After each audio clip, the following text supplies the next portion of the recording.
Hello guys, आज मैं happy marriage drama के एपिसोड 10 एक्सप्लेन करूँगी। एपिसोड 10 में हम देखते हैं कि चिवा होकुटो को इन्फॉर्म करती है कि उसके फादर की तबीयत ठीक नहीं है। होकुटो और उसकी पूरी फैमिली सेजी को देखने हॉस्पिटल आते हैं। थोड़ी ही देर बाद डॉक्टर आके इन्फॉर्म करते हैं कि ऑपरेशन करने के बाद अब सेजी की कंडीशन टेम्पोरेरीली स्टेबल हो गई है। सभी अंदर सेजी को देखने जाते हैं, लेकिन होकुटो अंदर नहीं जाता। सेजी को इस बात का बहुत बुरा लगता है कि उसकी पूरी फैमिली उसे देखने आई है, लेकिन होकुटो अब भी नहीं आया। तो चिवा सेजी को बताती है कि होकुटो हॉस्पिटल में आया था। चिवा ने रोकने की कोशिश भी की और अंदर आने के लिए भी बोला था उसे, लेकिन होकुटो नहीं रुका। सेजी बोलते हैं कि होकुटो का सिर्फ एक ही मकसद रहा है लाइफ में, उनसे रिवेंज लेना, और उसी रिवेंज को पूरा करने के लिए होकुटो इतना सक्सेसफुल हो पाया। लेकिन अब जब सेजी की तबीयत खराब है, इतना वीक हो गए हैं वो, तो होकुटो उन्हें इस कंडीशन में देखने से डर रहा है। फिर सेजी कहते हैं कि उन्हें अपने भाई सटूरो से अकेले में कोई बात करनी है। सारे फैमिली मेम्बर्स बाहर चले जाते हैं। सेजी और सटूरो के बातों से ऐसा लगता है कि उन्हें कोई सीक्रेट पता है। हम होकुटो को देखते हैं, वो अपनी मॉम की फ़ोटो देख रहा था। सोमा सान भी थी घर में। जब चिवा घर पे आती है तो सोमा सान जाने लगती है, लेकिन चिवा उन्हें रोक लेती है और सोमा को कहती है होकुटो को सब सच बताने के लिए। सोमा होकुटो को बताती है कि वो होकुटो के मॉम की बहुत अच्छी फ्रेंड थी। चिवा होकुटो को वो फ़ोटो दिखाती है जहाँ होकुटो के मॉम और डैड के साथ सोमा सान भी थी। सोमा आगे बताती है कि होकुटो के मॉम और डैड एक दूसरे से बहुत प्यार करते थे, लेकिन मामिया फैमिली सेजी और योको की शादी के अगेंस्ट थे। योको जब हाई स्कूल में थी तभी उनके फादर की डेथ हो गई थी, तो इसलिए योको ने क्लब होस्टेस के तौर पे काम करना शुरू किया था ताकि वो अपनी ट्यूशन फीस और घर के खर्चों के लिए पैसे कमा सके। योको ने सेजी से ब्रेकअप कर लिया था क्योंकि उसके पास और कोई ऑप्शन ही नहीं था। ना चाहते हुए भी योको को ये करना पड़ा, और तब योको ऑलरेडी प्रेग्नेंट थी और सेजी को इस बारे में कुछ पता भी नहीं था कि योको ने होकुटो को जन्म दिया था। 5 साल बाद जब योको टोक्यो में आई थी, तब सोमा सान ने ही सेजी को इन्फॉर्म किया था कि होकुटो उसका बेटा है। होकुटो तब 5 साल का था। उस वक्त योको के पास कोई जॉब भी नहीं थी और योको के लिए अकेले होकुटो को पालना बहुत मुश्किल हो रहा था। सेजी ने एक रिच फैमिली की लड़की से शादी की थी, लेकिन उन दोनों की शादी ज़्यादा दिनों तक नहीं चली और जल्द ही दोनों अलग अलग रहने लगे। सोमा को पता चला था कि सेजी अब भी योको से बहुत प्यार करता है, तो इसलिए सोमा को लगा सेजी योको की हेल्प भी करेगा, तो इसलिए सोमा ने सेजी को योको और होकुटो के बारे में बताया था। सेजी तो योको और होकुटो के साथ ही रहना चाहता था, लेकिन मामिया फैमिली योको को अपने फैमिली का हिस्सा बनाना नहीं चाहती थी।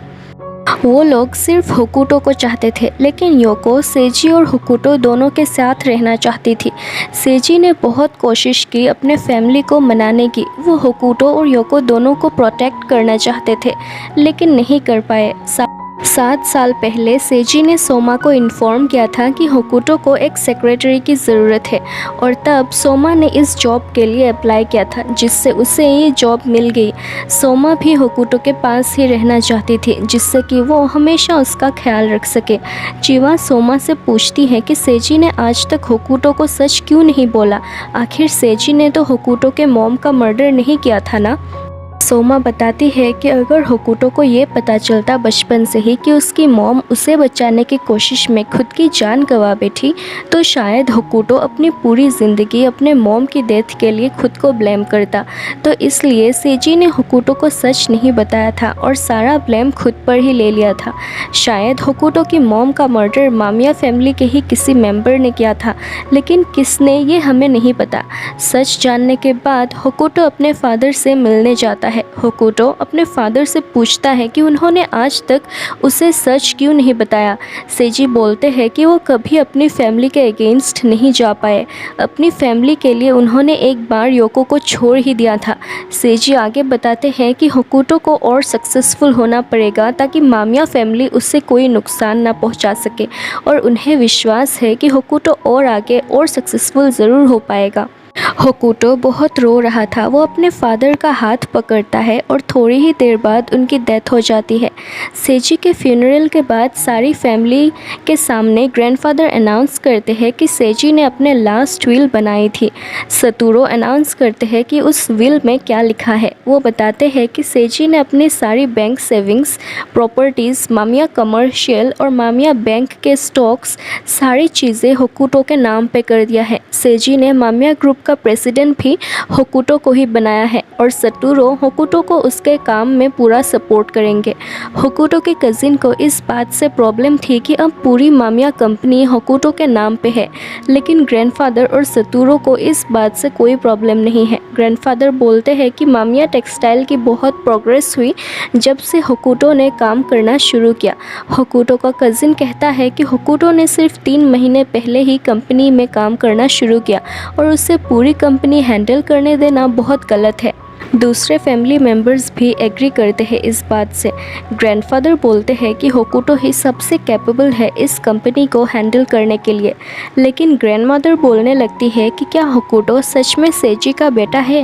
होकुटो की मॉम तो एक होस्टेस थी क्लब में, तो ये भी तो हो सकता है कि होकुटो सेजी का बायोलॉजिकल सन नहीं है। दूसरे रिलेटिव बोलने लगते हैं कि ग्रैंडमदर सही बोल रही है। होकुटो की मॉम ने बहुत आदमियों को डेट किया था और फिर वो प्रेग्नेंट हो गई और बोल दिया कि होकुटो सेजी का बेटा है। ग्रैंडफादर बोलते हैं कि होकुटो को डीएनए टेस्ट कर लेनी चाहिए, इससे सबके डाउट भी क्लियर हो जाएगी।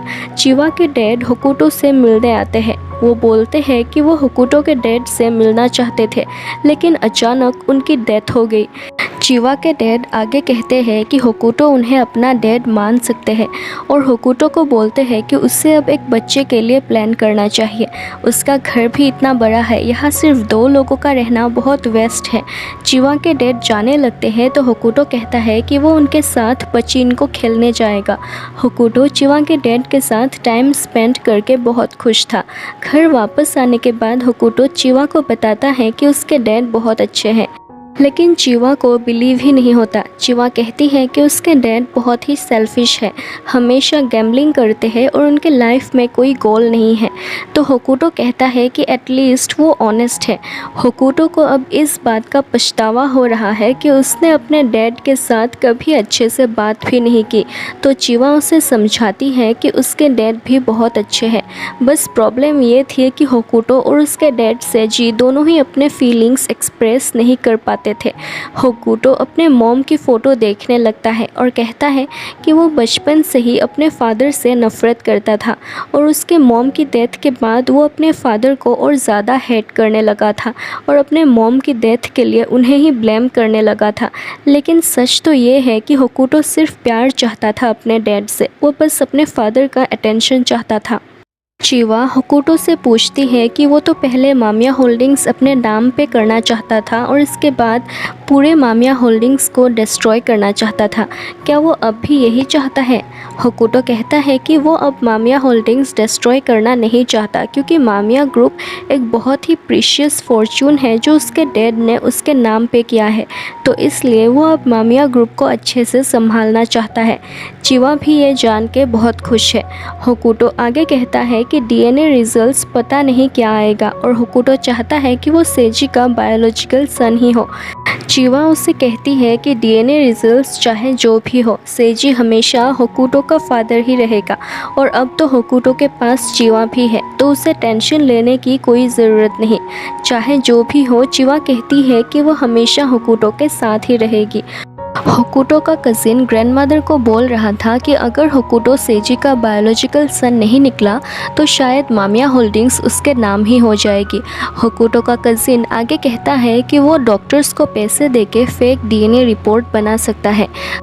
हम ग्रैंडफादर को देखते हैं जो सतूरो से बात कर रहे थे और उनके बातों से हमें पता चलता है कि सेजी को कुछ ऐसी बातें पता थी जो उसने कभी किसी को नहीं बताया, ताकि मामिया फैमिली की बदनामी ना हो। अगर ये बात बाहर आ गई तो पूरे मामिया ग्रुप की लॉस होगी और मामिया फैमिली की भी, और अपने फैमिली को प्रोटेक्ट करने के लिए ही सेजी ने ये बात किसी को नहीं बताई थी। शायद सेजी को पता था कि योको का मर्डर किसने किया था, शायद योको का मर्डर मर्डर मामिया फैमिली के ही किसी इंसान ने किया था और उनकी ये बातें होकुटो का कज़िन सुन रहा था। ग्रैंडफादर आगे कहते हैं कि अगर होकुटो सेजी का बायोलॉजिकल सन नहीं भी है तब भी कोई प्रॉब्लम नहीं होगी, क्योंकि होकुटो फिर भी मामिया फैमिली से रिलेटेड रहेगा चिवा के थ्रू। असल में ग्रैंडफादर की जो फर्स्ट लव थी यूको, वो मामिया फैमिली से ही बिलोंग करती थी और रिलेटिव्स होने की वजह से यूको की शादी ग्रैंडफादर के साथ नहीं हो पाई और यूको की शादी चिवा के ग्रैंड डैड से हो गई। चिवा यूको की ग्रैंड डॉटर है, यानी चिवा मामिया फैमिली से रिलेटेड है और चिवा के थ्रू होकुटो भी। तो होकुटो अगर सेजी का बायोलॉजिकल सन नहीं भी है फिर भी वो मामिया ग्रुप हैंडल करेगा।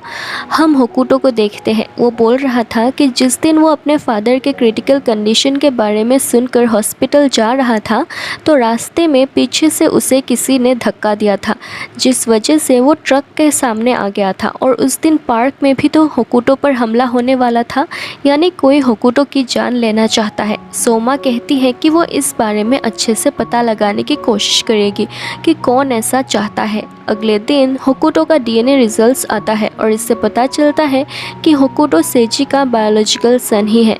हम चिवा को देखते हैं, चिवा के डैड उसे बताते हैं कि उस दिन होकुटो के घर के सामने उन्होंने होकुटो के अंकल सटूरो को देखा था। चिवा घर जाने के बाद होकुटो को इस बारे में पूछती है कि क्या उसके अंकल सटूरो यही कहीं पास रहते हैं या फिर यहाँ उनका कोई बिजनेस है। होकुटो कहता है कि सटूरो यहाँ पास किसी जगह में नहीं रहते और ना ही उनका बिजनेस है यहाँ, जिसे सुनकर चिवा को लगता है कि ये अंकल सटूरो कुछ तो छुपा रहे हैं। थोड़ी ही देर बाद चिवा और होकुटो को पता चलता है कि चिवा प्रेग्नेंट है। होकुटो इस बात से बहुत खुश है, बहुत एक्साइटेड है वो, लेकिन उनकी खुशी ज़्यादा देर तक नहीं टिकती, क्योंकि थोड़ी ही देर बाद होकुटो का कज़िन आता है उसे इन्फॉर्म करने कि होकुटो के मॉम का मर्डर किसने किया था और एपिसोड 10 यहीं पे एंड होता है। Guys, thank you so much for watching this video. अगर आपको ये वीडियो अच्छी लगी तो please like, share and subscribe कर देना। बाय।